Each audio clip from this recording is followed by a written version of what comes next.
ये हमारा बायोलॉजी का लेसन 2 है। वैसे तो इस आपकी साइंस की बुक का लेसन 6 है, लेकिन ये बायोलॉजी के का लेसन 2 है, क्योंकि आपकी फिजिक्स केमिस्ट्री और बायो की बुक कंबाइन है, इसलिए ये चैप्टर 6 है, लेकिन वैसे ये चैप्टर 2 है बायो का। तो इसका नाम है ऊतक। जैसे कि बच्चों आप जानते हो, इससे पहले आपने पढ़ा है कोशिका। कोशिका के बारे में पहले चैप्टर में था, यानी कि जीवन की मौलिक इकाई कोशिका होती है। जीवन की मौलिक इकाई अर्थात सबसे छोटी इकाई सभी जीवों की कोशिका होती है। जिस प्रकार किसी मकान को बनाने के लिए सबसे छोटी इकाई ईंट होती है, उसी तरह से एक जीव के शरीर का निर्माण करने के लिए सबसे छोटी इकाई कोशिका होती है, और कोशिकाओं से मिलकर ऊतक बनते हैं। तो आइए हम आज ऊतक के बारे में जानते हैं। जैसा कि जीवन में शरीर में विभिन्न क्रियाओं को करने हेतु कोशिकाओं के अलग अलग समूह होते हैं। उदाहरण मान लो, मनुष्य की पेशियाँ कोशिकाओं के फैलने और सिकुड़ने से गति होती है। उसी तरह से तंत्रिका जो कोशिकाएं होती है, यानी कि जो हमारे मस्तिष्क में जो कोशिकाएं होती हैं, वो संदेशों के वाहक का कार्य करती है, जो हमारे मस्तिष्क को संदेश पहुंचाती है। रुधिर द्वारा भोज्य पदार्थों, ऑक्सीजन, हार्मोन तथा अपशिष्ट पदार्थों का वहन किया जाता है। पौधों में जल एवं भोजन का एक स्थान से दूसरे स्थान तक स्थानांतरण, यानी कि एक स्थान से दूसरे स्थान तक जाना नलियों से संबंधित कोशिकाओं द्वारा होता है। इस प्रकार से शरीर के अंदर एक निश्चित कार्य एक स्थान पर कोशिकाओं के एक विशिष्ट समूह द्वारा संपन्न किया जाता है, यानी कि अलग अलग कार्य को करने के लिए कोशिकाओं का अलग अलग समूह की ज़रूरत पड़ती है। मान लो जैसे कि हमारे हाथ और पैर है, पैरों का काम है चलना, और हाथों से हम अपना दिनचर्या का कार्य लेते हैं। तो इन दोनों से में ही अलग अलग कोशिकाएं होती हैं, क्योंकि ये अलग अलग कार्यों को अंजाम देते हैं। तो कोशिकाओं का एक समूह, कोशिकाओं का एक विशिष्ट समूह ऊतक कहलाता है। शरीर में ऊतक की विशिष्ट क्रम में व्यवस्थित होते हैं। इसमें ऊतकों की कार्य करने की दक्षता बढ़ जाती है। तो जैसे कि ऊतक पौधों में भी होते हैं और मनुष्य में भी होते हैं। तो पौधों में ऊतक जो होते हैं वो किस प्रकार से होते हैं? पादपों के शरीर में उपस्थित विभिन्न अंग और अंग तंत्र भी ऊतकों से निर्मित होते हैं। इन पादप ऊतकों का विकास के आधार पर वर्गीकरण इस प्रकार किया गया है। पादप ऊतक, उसमें विभाज्य ऊतक होता है, स्थायी ऊतक होता है और रक्षीय ऊतक होता है। फिर विभाज्य ऊतक में शीर्षस्थ ऊतक होता है, अंतर्विष्ट होते हैं और पार्श्व होते हैं। उसी प्रकार स्थायी में सरल ऊतक होते हैं और जटिल ऊतक होते हैं। उसके बाद में सरल ऊतक में भी 3 प्रकार के होते हैं, मर्दूतक, स्थूलकोण और दृढ़ोतक। फिर तथा जटिल ऊतक में 2 प्रकार के ऊतक होते हैं, दारू या जाइलम, अधोवाही या फ्लोएम। अब ये क्या क्या होते हैं इसके बारे में हम जानते हैं। विभाज्य ऊतक, क्योंकि पौधों की जो वृद्धि होती है वो ऊतकों के कारण ही होती है। पौधे लंबाई में बढ़ते हैं और जड़ में भी बढ़ते हैं और वह मोटाई में बढ़ते हैं, तो उनमें अलग अलग ऊतक भाग लेते हैं। वो किस तरह से है आइए जानते हैं। विभाज्य ऊतक, इस ऊतक की कोशिकाएं पतली भित्ति, यानी कि पहला जो ऊतक है पौधों का वो विभाज्य ऊतक है। इस ऊतक की कोशिकाएं पतली भित्ति, जीवित एवं समव्यासी होते हैं। ये सक्रिय विभाजन द्वारा निरंतर संतति कोशिकाओं का निर्माण करते हैं, यानी कि ये इन ऊतकों का विभाजन होता रहता है और ये नई कोशिकाओं का निर्माण करते रहते हैं।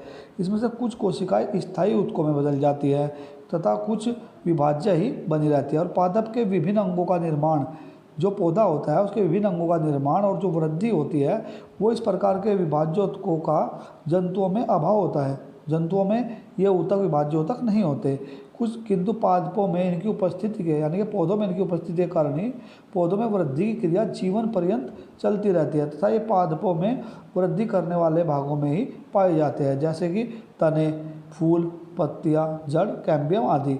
यानी कि इनके पौधों के उस भाग में जो किनारे होते हैं जहाँ से पौधे वृद्धि करते हैं, उन किनारों के भाग में ऊतक होते हैं उनके। जैसे कि जड़ के किनारे पर, चोटी के पौधों की पत्तियों के किनारे पर, इस तरह से विभाज्य ऊतक के कुछ भी लक्षण होते हैं। वे क्या क्या होते हैं कि जैसे कि नंबर 1, विभाज्य ऊतक कोशिकाओं का केंद्रक अपेक्षाकृत बड़ा होता है।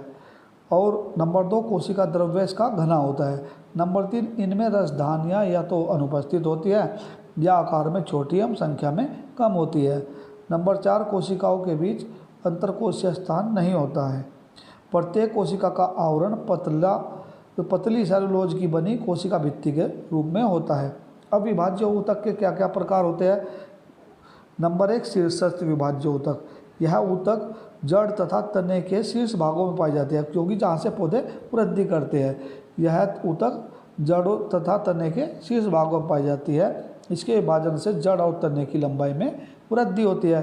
फिर नंबर 2 होता है अंतर्विष्ट विभाज्य ऊतक।